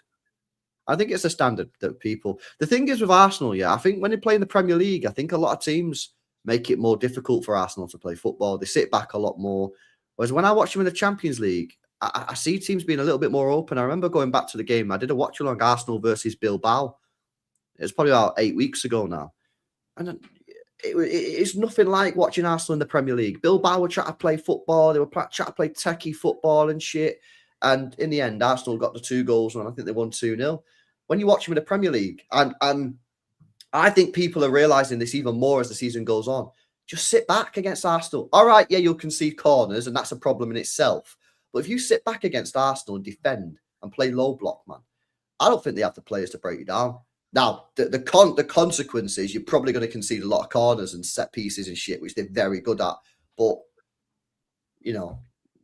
that's it with Arsenal, man. You know what I'm saying? So, yeah. Sweet. All right, bro. Well, I'm going to let you go, man. I know you got work in the morning and shit. Can't stay up late, but... You doing a watch along for Echeverri? I'm just going to stay live. Yeah, we're in this 52nd minute here. Girona 0, Getafe 0. Vita Hayes is playing. He's been all right. And... Echeverri hopefully will come on soon. So I'm going to stay live, talking to the chat and that. But big up, man. I'll grab you next week, and maybe we could update the statistics and see where we're at with our targets, man. But yeah, big up for jumping on, man. Make sure you guys are subscribed to Hugh HMTV in it. Big up, bro. All right, in a bit, lads. Bye. Catch you in a bit. Sweet. Big up Snoopy says, like when we played him, I was nervous first because of possession. Yeah, exactly. You know what? I remember, watching the Arsenal game at the Emirates, I was exactly the same. And I remember there was a period, I don't know if it was first half or second half or whatever, I can't exactly remember. But Arsenal were dominating the ball. They were dominating the ball. And I was flapping. I was like, fucking hell, man, we can't get the fucking ball off them, man. We're fucking shit. We're shit. Like, what we usually get the ball. What the hell's going on? And then another minute went on. I was like, fuck, what the hell's going on? And then another minute went on. And then as the minutes went on, I was like, oh, wait a second. They're dominating the ball, but they're not actually doing anything with it. And then eventually you start to calm down, don't you? When you get used to it. At first, because normally we're not used to it as City fans. Normally we're used to dominating the ball. We're used to having the possession. And when other teams have possession, you freak out a little bit because we're not used to it. But But yeah, I remember that game. And yeah, after about like 10 minutes or whatever, you go, oh, wait a sec. Yes, they're dominating the ball. However, they're not actually doing anything with it. Yeah, I remember. It was kind of wild. It was a weird one. Joker says Arsenal are overcoached. The players can't think for themselves. It's not about low blocks with Arsenal. It's about aggressiveness when winning duels. Yeah, maybe. But I still think if you play deep, they struggle. Because I don't think they've got the players to unlock a defence. LB, do you think Pep handles the counter better than Arteta? Not recently, because Pep's been leaving Rodri on his own in midfield. That is not good for preventing counter attacks, in my opinion. I guess the counter to that point is that you stop the counter attack before it's a counter attack because you've got a load of players up the pitch. But nah, I don't know. I'd rather have an extra man in midfield personally. It's all about what you prefer, isn't it? My mate saw Donnarumma at Manchester Airport today. Huh? Well, I wonder why where's he going? Unless they've got a day off tomorrow. Maybe would they have a day off tomorrow? The day before Champions League game? Don't know. Would the players be given a day off before the Champions League game? They train today, day off tomorrow, maybe, and he's just getting a little private jet somewhere for a day. Maybe he's going back to Italy. I don't know. Weird, isn't it? LB, with no way Haaland gets dropped on Sunday, you're playing Marmoush as a 10 or left winger. Rest Doku, Semenyo on the right because Marmoush deserves another crack. Well, this is the problem, and I went through this problem. The problem that you've got with Marmoush is how do you get Marmoush in the team? If you don't, I guess people don't really want to play Marmoush as a left winger, yeah, out and out left winger. So if you play Marmoush, how do you get him in the team? Can't play striker, Haaland there. You could play him in the 10, but then you can't play Foden or Cherki in that position. I like that thing that someone put in the chat before. I can't remember who it was.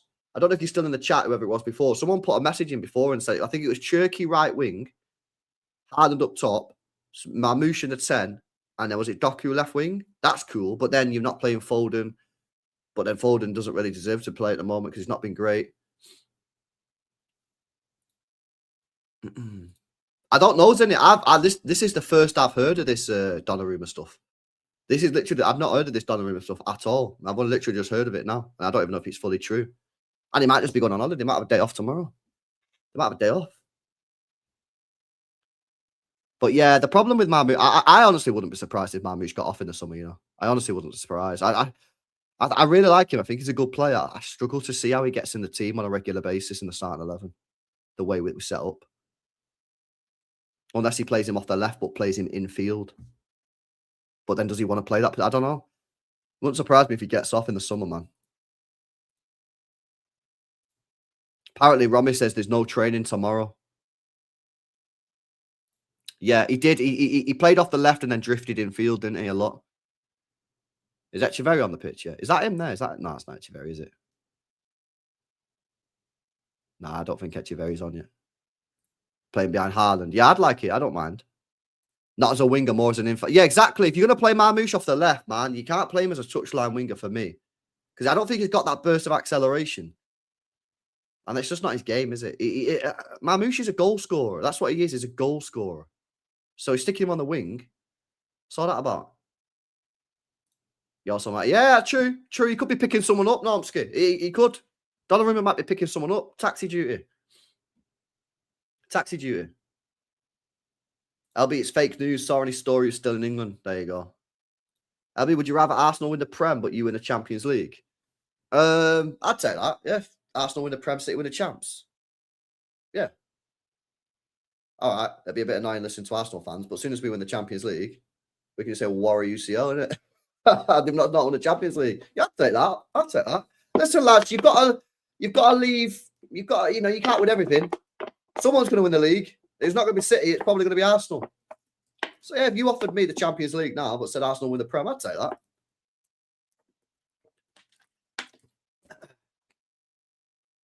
Donner's a nerd. He loves plane spotting. I actually really love plane spotting. I love planes, man. I love a plane, me. Yeah, I do. I think they're incredible, man. Incredible. Yeah. In fact, I actually gone Southside quite a few times. If you're in Southside at Manchester Airport, it's the best place to go watch planes take off, man. It's class. Oh, it's 1-0 Getafe. They defo don't deserve that, man. Yo, they robbed it. Getafe robbed it. It's 1-0 Getafe. They do not deserve to be winning, man, because Girona have been well better than them. But they strike. Good finish as well. Who was that scored that goal? That was a tidy finish, man. I can't lie. It's a statue in net, guys. It's a statue, mate. LB with his little notepad. I know, man. Airport pub. Nah, go Southside, Kane. It's actually well better, man. It's a well better view. It's a well better view than the airport, yeah? But they do some decent scran in there. I take Champions League. Villa win the Prem, says Lim. Yeah, I think Villa are serious, man. I don't know if he was in the stream this morning, Lim, yeah, but if you look at Villa's next 5 fixtures, they should win them all. Yeah, does Vita Hayes do bad here? Let's have a look. Could he have done better stopping the cross there, Vita Hayes? What we're saying? Could he have done better stopping the cross there? Don't know. We are wasting Marmoush Prime. He's the best attacker. I don't want to say it was a mistake, but could he have blocked the shot? Could he have done a bit better? Potentially. Potentially, he could have done a bit better blocking that cross there, but not a serious error. You know, if this Getafe manager coaches EPL squad, it's going to be scary. Yeah. Oh, it's Vasquez.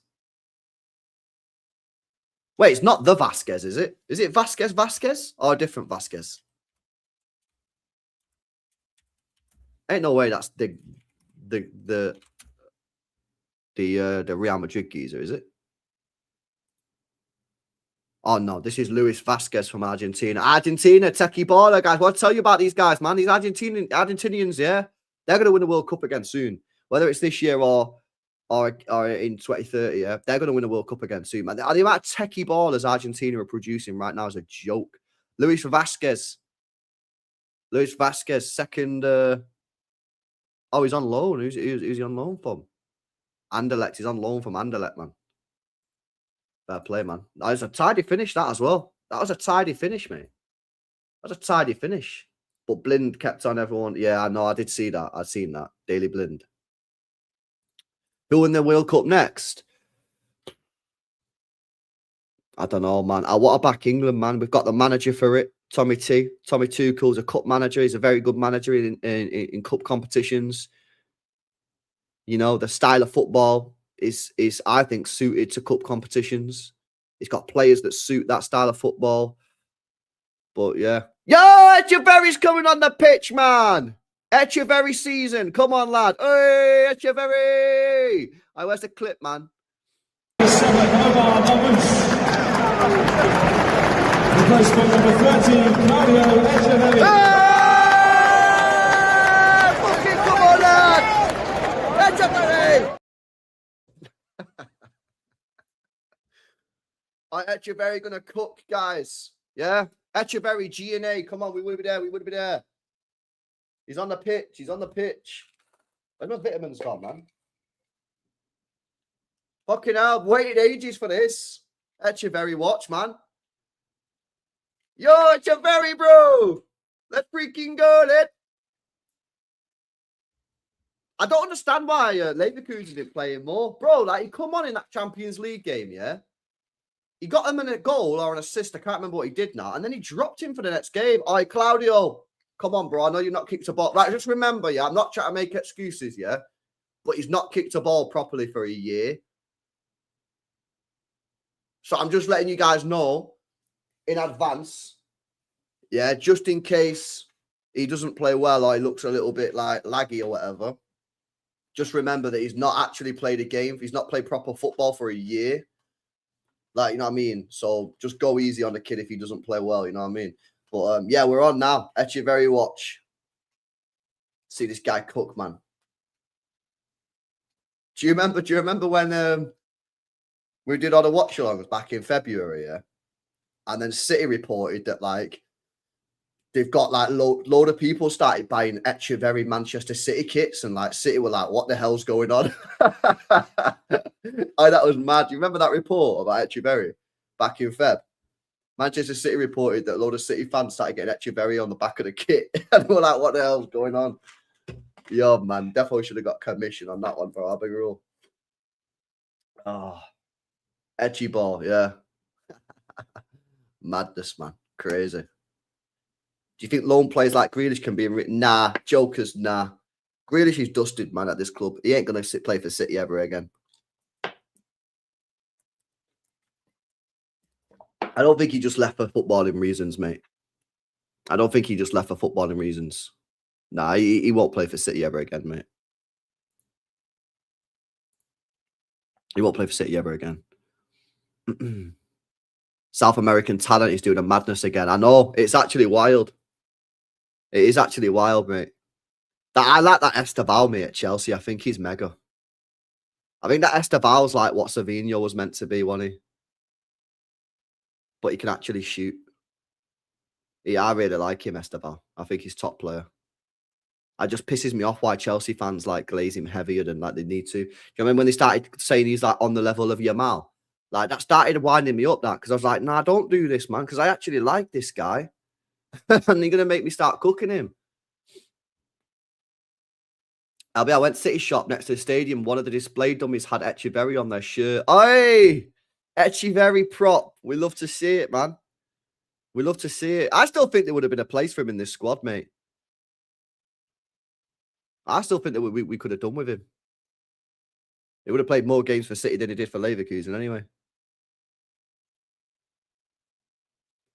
Girona are starting to cook now, man. Ball whipped in. Poor ball.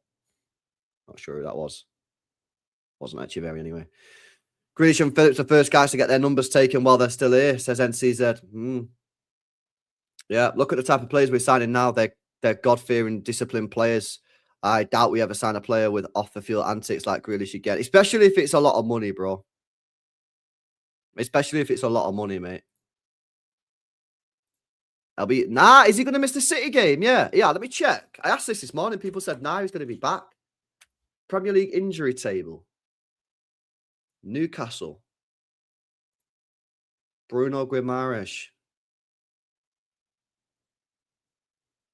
Nah, it's saying here that he should be back for the game at the weekend.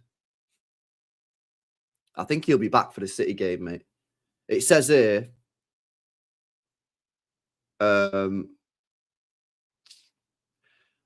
Eddie Howe said yesterday, I think we missed his ability. This was after the game. He said that we missed his ability to pass the ball forward, which is correct. They actually did miss him. He says there was certainly an element of that in our game. We got hurt by him not being here, but we have to be able to play without him as well, and hope we don't have to do that for too long. All right, I don't know why they've got it. This website's got him returning at the weekend, but that what he said there doesn't suggest that he definitely will be back for the weekend. He just says hopefully he's not out for too long. Yeah, maybe he will be out for the City game then. Maybe he will be out for the City game. This Leeds team is very good. I know, mate. I know. Oh, you need to watch that Leeds Arsenal game. You need to watch that Leeds Arsenal game on Saturday, 3 p.m. There could be something that happens there, you know. There could be something that happens in that game. It's a tricky place to go, Ellen Road, man, when they're on it. Really tricky place to go. Remember when Savinho played Chelsea, thought we got... I know, he's so good in that. Listen, I still think Savinho's a good player. Yeah, I do. I think he's been awful this year for the majority of the games. But I still think he is a good player. I just, I think he's a confidence player. And his confidence is on the floor. But hopefully when he comes back, the team will be in a better position in terms of like the way we're playing, and he can come in and help us out, man. Big up, this guy's a Bayern fan. Do you think you can beat us if we meet in the quarterfinals? Yeah, I think we could beat you. I wouldn't say we'd definitely beat you. I wouldn't have chest and say, yeah, we'll defo beat you. But I think we could beat you. Yeah, we can beat you. I think we can beat anyone on our day. But I wouldn't be having chest saying, yeah, you're going to get cooked or anything. Why can't we train Savinho to improve his shooting? Look at his Club World Cup screamer. He's got something there. Yeah, I think, to be fair, they'll be on belief. I do think that was a bit of a fluke, if I'm being honest. I mean, you can practice shooting. You absolutely can. And like I said this before, but Savinho should, after every training session, do an hour of solo training against Donnarumma. That's what he should do. Solo training, 1 hour. Yeah, 1v1. Stick Donnarumma in net and say, right, this guy's going to run at you and shoot at you for an hour. Yeah. And then, see what he gets, see how he gets on. You've got to practice, man. You've got to practice. I think it's composure, me. I don't even think it's necessarily the finishing skill itself. I just think the guy just shits himself when he goes in front. I don't think it's a skill. Like he doesn't have the skill to shoot because we know he can shoot. We've seen his numbers at Girona. We watched his finishing at Girona. They were good finishes. They were nice shots, man. They were nice goals. So we know he can do it. I think at City, I think he feels the pressure when he goes through on goal. I've already said, man, I'd fine him a week's wages every time he shoots with the side of his foot, man. Say, put your fucking laces through it, lad.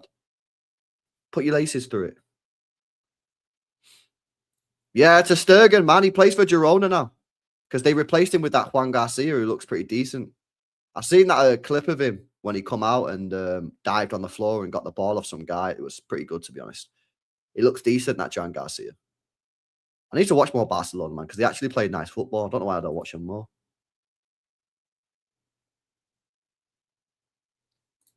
He rushes the shot and taking a second pause. Yeah. I don't know. I don't know. I don't know I don't know why he can't shoot, man. Yeah, they could be in again here. Oh, they could be in again. Oh, he's pulled it wide, man. He's pulled it wide. Vasquez again. Try to find the second goal of the game. 20 minutes to go here. Girona 0, Getafe 1. Girona been the better side here, but they can't break the deadlock here in the game. Was that Echeverri, that? Oh, that was a nice little bit of play from Echeverri, man. No glaze. Come on, Eche. What are you going to do? Oh, Echeverri's cooking, guys. Echeverri's cooking on Prima Gasolina. Oh, man, that is poor from you. Who is that? Number 23. That all started with Echeverri as well. No glaze. Number 23.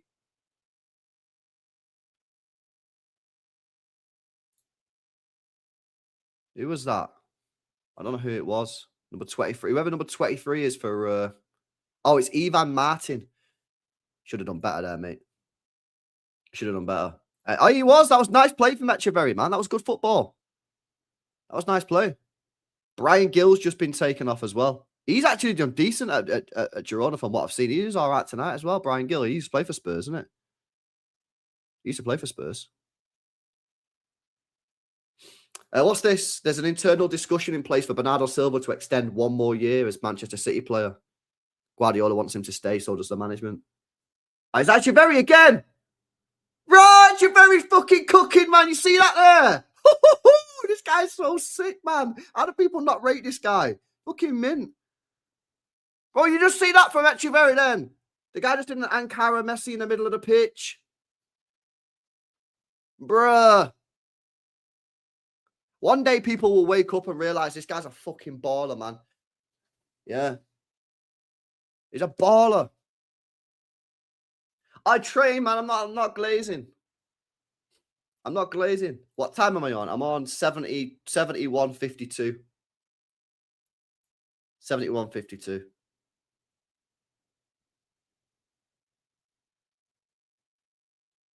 I missed the Bodo game when I was at hospital. Well, first of all, hopefully you're all right now that you're out of hospital. Oh, Vita Hayes, man, what are you doing? He got away with that one there. He got away with that one there, Vita Hayes. Yeah, hopefully you're all right, first of all. Yeah, we were just shit, mate. We left Rodri in the midfield on his own, and he just got cooked because he had no support. Why did we? I don't know, man. I said in the summer I would have kept him around the squad. I don't know if we could have done that. Like, did we have the squad numbers for it? Pretty sure Premier League he could have done it anyway because he's under 21 years old. I legit think like we could have really done with Echeverri, man, in this year. Some of the games that we've played, I think we could have really benefited with him. Is that him again? Oh, it is even, bro. It's fucking sick. Oh, he give the ball away. Shit baller. Nah, he's actually mint, man. Oh my God, bro. I'm a real man. I backed the right guy here. I did. I know he's not kicked a ball for a year, man. This guy's sick, bro. Are you watching this game or nah? Stick it on the TV now. Premier Sports it's on. He's just rinsing him, man. He's fucking, yeah, he's got the ball again here. How did that fucking Ten Hag not play this guy, man? He's got the ball again, plays it through to Evan. How did Ten Hag not play him? He could have still been in a job. Oh, he's so fucking good, man.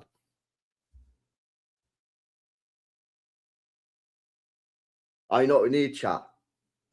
You know, I know you know what I need, yeah. This is what we need. We need a friendly, yeah.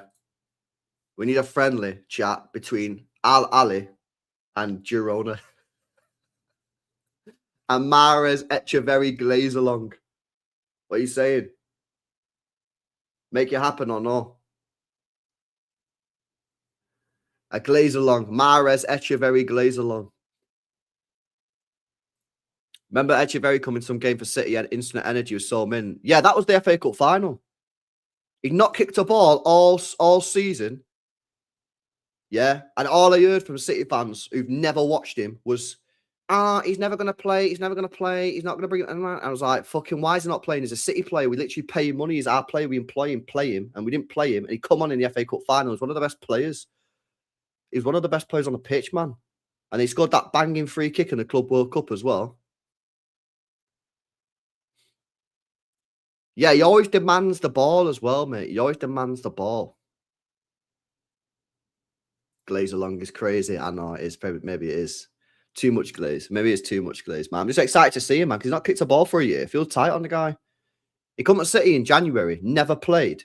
So what was the point? You should have just left him at River Plate. Then we loaned him out to Leverkusen. What was the point? The guy never played. Oi, look at this guy as well. Chat getting on the act. Signed Subiabre. Yeah, I was checking him before. But I don't think the season started yet, has it? Oh, maybe it started the other night. I seen River Plate were playing. And it was at a normal time as well. It was on the panel show. I was meant to put it on when I was doing a panel show. I think it was on Saturday, yeah. Oh, it was. He played as well. He come off the bench and played 30 minutes. Subiabre came off for River Plate and played 30 minutes against Baracas. Here we go again. Eche Messi and Karl Messi. Oh, bro, that's shit, man. I can't lie. Bro, he can't just glaze everything that he does. Sometimes you just got to call it out. Mastantuono's like well ahead of Echeverri because he played more and he's more ready. Yeah. But Echeverri's a talent, man. He's a very, very good talent. He's a mint talent. But Mastantuono played a lot more minutes, bro. He was playing a lot for River Plate. Yeah. He's played a lot for River Plate. Then he's gone Real Madrid, and Xavi Alonso played him a lot as well. But he's a good player. And then all these people go, oh, well, you know, Echeverri's never going to play for City. You know, the Argentinian league's different. Well, how come Mastantuono went to Real Madrid and started playing for Real Madrid then? Yeah, people don't watch these games, man. Like, bro, you watch some of these South American games, bro, the crowds are wild. They're playing in front of like 60,000 fans, some of these people. And the fans are crazy. It's like, nah, just the disrespect on the league is wild, man. And they have to play on dead pitches. A lot of the pitches are crap. They're playing in front of mad fans. The fans are ruthless. Got to trust some of these players a bit more, man. Everton have equalised, apparently. We will be the Subia brethren. Yeah, he's not really kicked on, Subia, but he had a great tournament in that Sudamericano last year. He had a really good tournament, Subia. He had, but yeah, he's not really kicked on. That Carrizio as well. We've been linked with that Carrizio a lot. Yeah, I liked him as well. He was decent, man. He sort of like grew. I enjoyed watching him throughout that tournament. He was decent. But Argentina in that tournament were unreal. How they didn't win the tournament is beyond me. They're defo the best team in that tournament for me. I think they fucked it in one of the games. They just crumbled and lost 3-0. Colombia or someone. They got beat like 3-0 against someone. Who had the worst impact on the dressing room, Grealish or Cancelo? Probably Cancelo. I think Grealish was loved in the dressing room. I don't think Grealish caused any of the players any aggro or anything. I think Grealish was universally loved by the players. I think the coaching staff and maybe the manager probably didn't appreciate some of the stuff that he was doing, but I think the players loved him. I think Cancelo is obviously a guy that has, you know, a few issues in it. You know what I mean? Like, he obviously had a tough life and that. He's had some big stuff going on in his life when he was younger, and that would affect anyone really. So maybe he's just, you know, you've got to manage him carefully. But, you know, Cancelo was a baller. He was probably one of the best. He probably was the best fullback in the world at one point during his City career for maybe 6 months or something. But, you know, as soon as you drop him and put a 17-year-old Rico Lewis in front of him, he's not going to enjoy it. Proper techie ballers, man. Some of these players on this pitch are so techie, man. These Girona players. Oh, yeah, he did get robbed as well, didn't he? Yeah, he got robbed. That's right. That's right, yeah. I think I got told at one point, I don't know if it's true, I got told at one point he was living with in the flat with Bernardo Silva and Bernardo Silva's wife at one point in Salford. Don't know if it's true. That's what I got told anyway. Stop with the overglaze. Hashtag Y Scout. Don Disciples. Nah, this ain't Y Scout, bro. This is legit watching the game. This is proper scouting, man. Burglary was brutal, apparently. Yeah, I know. I don't know if he had a house or whatever. I don't know, man. If you had all that dough, yeah, and you was a famous person, I'm not sure I'd have a house. I think I'd live in a flat in the centre of town. You know what I mean? You got the security, you got all the security, you got all the cameras. No one's gonna rob a flat, are they, in the centre of town with like weapons and shit. If you live in like the sticks in like Cheshire or whatever, bro, I think you're asking for trouble, man. Not that it's right, whatever, you know what I'm saying, but I'm just saying, like, I'd be shitting myself, me. I'd have to get about 6 Rottweilers, man. 6 Rottweilers, maybe a couple Dobermans, Belgian Malinois. Yeah. Nah, man. You know what I mean? That's not good. Happened before we played Arsenal on New Year's Day in 22. Wow. Yeah, nasty, mate. Nasty. Now, that shit fuck you up, man. 100%. That shit would definitely fuck you up. That stuff's grim, man. I can't lie. And obviously, he's had a tough life as it is, isn't it? You know what I mean? With his, I think it was his mum died when he was only young. So, mate, like, fucking tough. Not always easy being these footballers, you know. I know they get paid dollar and that, and people are, oh, these players fucking got it easy. They're on 300 grand a week. They fucking don't have to. Bro, it's not easy, man. You know, so just people never mention the negative side of it, man. They get absolutely rinsed on social media off everybody. Yeah, they get death threats. This is why Rodri done it right. Just don't be on social media, man. Pocket the cash, play the game, don't be on social media. Yeah. Yeah, Grealish got robbed as well. Yeah, he did. Oh, a load of players get robbed, man. Oh, a lot of them get robbed. Yeah, that's why you got to be careful. I wouldn't live in a house, man, in Cheshire if I was a footballer, mate. I'd get a fucking apartment. I'd just get a penthouse in town somewhere. You know, I wouldn't want to do that. I'd want to have a nice house and that in the sticks and have a big garden and shit, and your kids can go and chill in the garden. You got your dogs and that. You got a big garden, nice fresh air and that. But I'd just be shitting myself, mate. I'd have to get a lot of dogs and that. I'd have to get at least 3 or 4 dogs.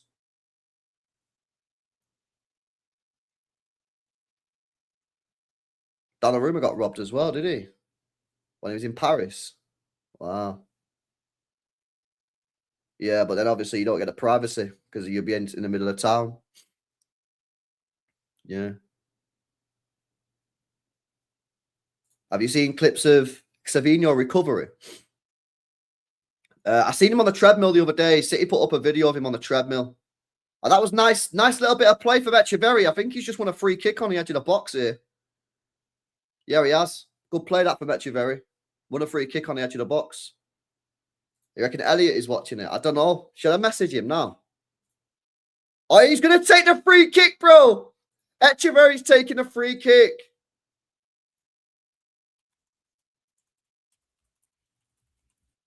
Go on, lad. Bang this in the top corner. Go on. Go on, lad. Echeverri free kick.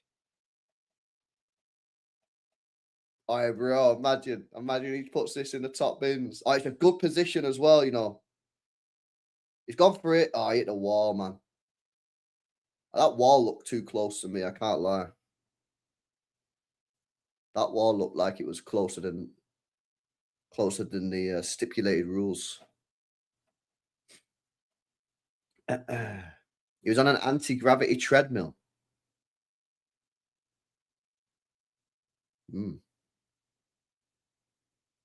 Yeah, exactly. They do, man. That's the whole point, isn't it? You know what I mean? It's crazy, really. How's he been? He's been all right, man. Considering this guy's not kicked a ball properly on a football match, Adam, for a year, I think he's done all right so far. He's my favorite YouTuber. I really like Matt Armstrong, man. The guy who fixes the cars. He buys written off cars like Ferraris and shit, Porsches, cars that have been in big crashes, big accidents that the insurance company won't repair, and he buys them off the insurance company and then repairs them for cheap. And he shows you how he repairs them and stuff. It's really cool, man. Really cool. And I subscribed to him at 60k subscribers, and now he's on like 5 million. So I'm like, yeah, go on, the boy. Go. I invested at 60k subs, and now he's on 5 mil. Echeverri whips in across, cleared away. Yeah, I like him, man. He's good. I don't really watch too many like, you know, entertainment style, like Mr. Beast and that. I don't really watch that many of them sort of stuff. Yeah, a chance for Jirona, cleared away. I like my documentaries, man.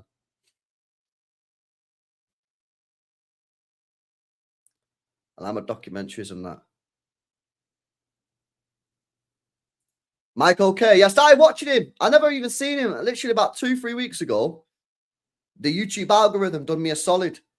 And it come up and said, yo, going through China. And I watched it. It was cool. It was cool. And then I watched another one that he did. Proper wild, bro. He went to... I didn't even know this place existed. I don't know if any of you guys know what it's called, right? It's some place, yeah. And it's near, like... is it Indonesia or something? Thailand, Indonesia, right? And basically, it's its own like compound or whatever, yeah. And some drug lord has gone in because apparently all these countries basically couldn't govern the place, yeah, because it was ungovernable. All the people there were basically like, nah, I'm Vietnamese, nah, I'm this country, and basically it was just fucking none of the governments could run it because all the people were just fucking didn't like it. So some drug lord, yeah. Some drug lord just went, I'll fucking sort it, yeah. But I want the land, I'm gonna sort it up. So anyway, this guy's gone in there, yeah, done this mad city, yeah, built up this mad city, he runs it all, and everything's just drugs. Now, all the money they get through visitors and that is just it's crazy, man. Yeah, it's just some mafia guys just running this. Honestly, and he's just filming around, and he said no one's bothered. They let me film it. And they've got all these bars and restaurants, nobody in it. He's in there like 7 p.m. at night. He went to the bar, no one in there. None of the restaurants had anyone in. It's crazy. It's wild, bro. And the guy was like, yeah, didn't care. But then he eventually, I think he eventually was like, nah, I need to get off, yeah. Because he spoke to these guys, yeah. He was filming down the street. And these guys got out of a car. And anyway, he starts talking to him. He says, "Oh, where are you from?" And he goes, "Oh, we're from Pakistan, yeah." And he's like, "Oh, what's the gig then? What are you doing here?" And he said, "Basically, we got told that we applied for like some job or whatever when we was in Pakistan, and they told us we was going to this country and was going to do this job, and it was sounded mint. And basically, they just lied. They took him to this place, and basically they just ring people up and scam everyone, but they won't let them leave." So basically, they're just being held hostage, really. Like I was just filming them on the street. The guy was just, it was fucked, man. If you've not watched it, yeah, go watch it.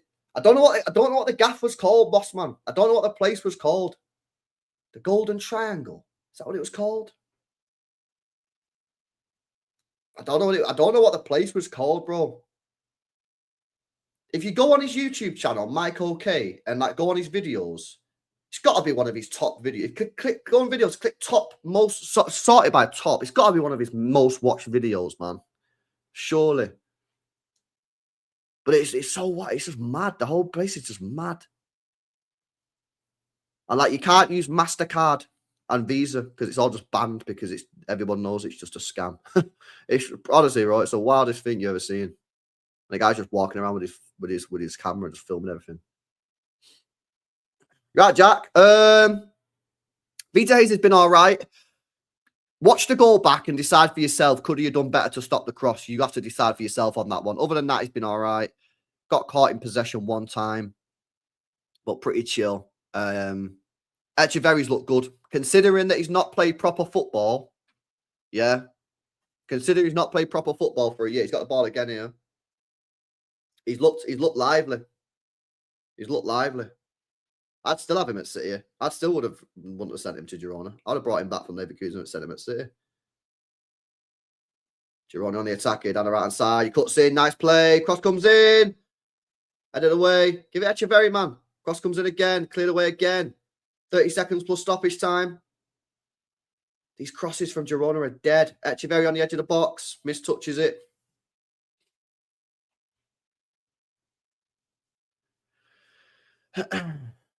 Albie, who gets more G&A this season? Bobb or Echeverri for their new respective teams? I reckon Echeverri. I'd be very surprised, yeah, based on watching this whole game, and it is only one game. I'd be very surprised if Echeverri doesn't find his way into the starting 11 soon.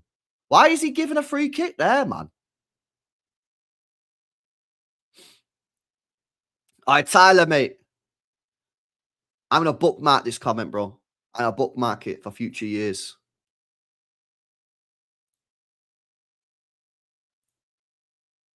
I'm going to bookmark this for future years.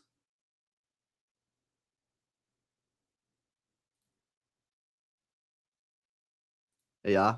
Negotiations over Phil Foden's new contract are progressing well, apparently. Bobb going to play Cam. He might do, man. I don't know where he's going to play. He just needs to play. Bobb just needs to play football, man. I think our positioning at this point, as long as he's not playing centre-back, like, it's pretty chill. He just needs to play football, man.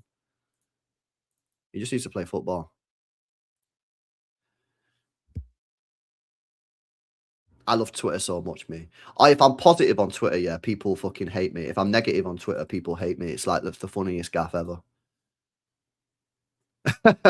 It's legit like the funniest place on earth. If I put a negative tweet out about City because they piss me off, someone will start crying. Oh, stop being negative. You're not a real fan, blah, blah, blah, blah, blah. If I put something positive out, you're fucking delusional. You know what you're talking about? It's the funniest shit, man. You can't take it seriously. Yeah, he's come off the bench, Joel. He's been on for 30 minutes. He's low-key been one of the best players. No glaze.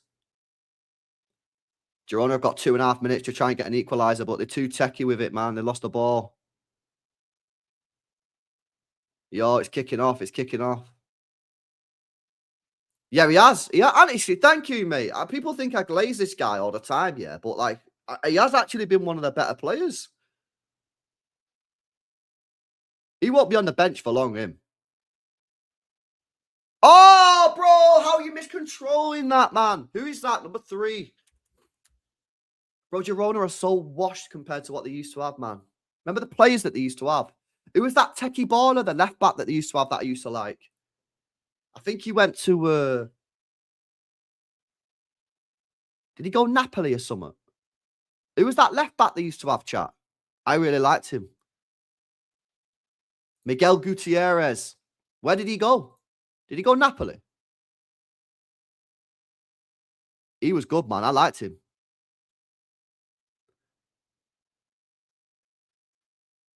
"90 seconds left." Yeah, he went Napoli, yeah. Vita Hayes whips in a cross. Poor cross, edge of the box, down for Echeverri. Echeverri, this could be the last thing. Pops it off. Nice little ball from Echeverri. They tried to clip it back in. It's on the left-hand side. Girona got 1 minute to score. Cleared away. No foul, bro. You're going to foul him. Well in, lad. Oh, he's lost it, man. That could be curtains, mate.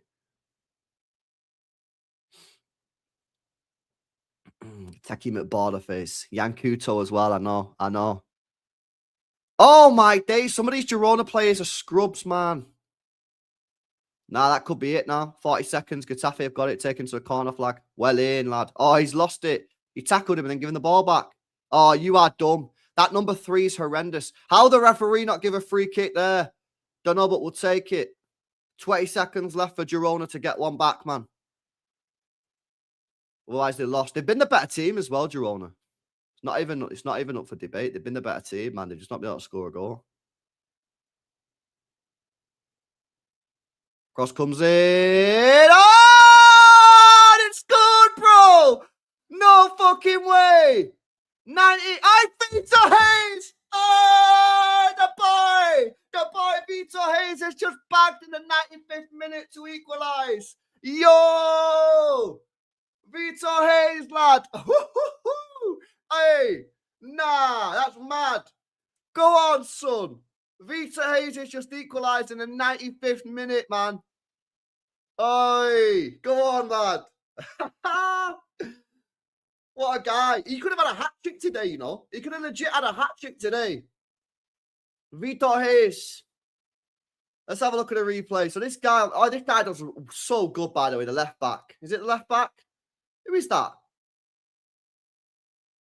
I don't know who it is anyway. Cross comes in. Oh, well done, lad. That is a brilliant header. Gets across his defender. And oh, fucking well in. Well in. I don't know who that left back was who put the cross in, but he did some fantastic work there. Shout out Vita Hayes, man. Alex Moreno, people are saying in the chat, yeah. Nah, fair play, man. Oh, 95th minute equaliser. They deserve that as well. They deserve to win the game, man. They've been the better team. Vita Hayes, 95th minute equaliser. Wow. Go on, lad. Vita Hayes, Manchester City, loanee. Oh, that was defo a foul, by the way, wasn't it? Getafe have low-key been robbed there as well. That number 3 defo fouled that Getafe player at the top end, and the referee said, nah. It was 100% a free kick as well. He just barged him over. The ref just was like, yeah, whatever. Nah, big up Vita Hayes, man. Big up Vita Hayes. Vita Hayes just bagged. Lovely stuff.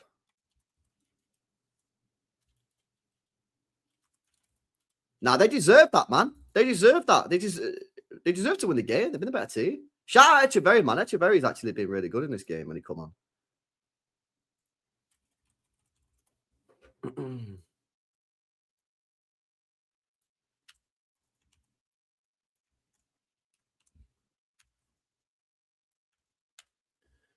Yo, Getafe have got a free kick. Surely not, man. Surely not. Getafe got a free kick, man. 97th minute. He pumps it long. He could be in. He could be in! Oh, he saved it! To Stegen. What a save. Yo, they should have scored that, man. What the hell is this game?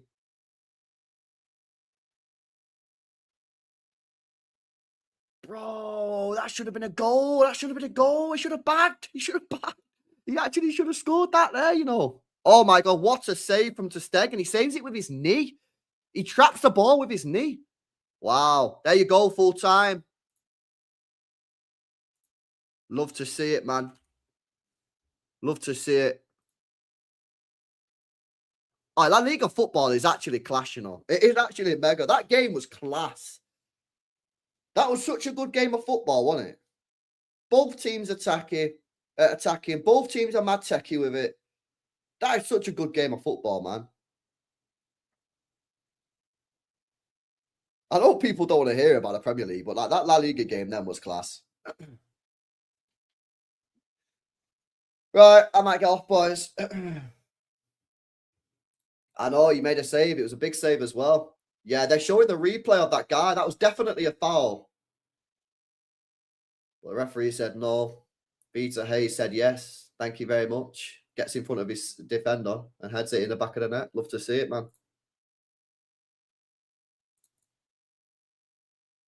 No, that was a sick game, man. Right, sweet. Big up, lads. Hopefully, you guys enjoyed the stream. If you did, smash a like. Make sure you guys are subbed up to the channel as well if you're new. I'll be back tomorrow. Not sure what, but yeah, maybe we can start looking ahead to the Galatasaray game or something, man. But smash a like on the stream before you go, guys. Make sure you guys are subscribed. And yeah, I'll catch you in the next one. Shout out to Messi as well. He defo starts the next game. Who are they playing next? Girona. Girona FC. When they play next. They play matches. All right, they play Oviedo on Saturday at 1 o'clock. So, I mean, we could potentially watch that because Arsenal are at 3. If he starts, I'll watch it. If Echeverri starts, I'll watch it. Peace out, guys.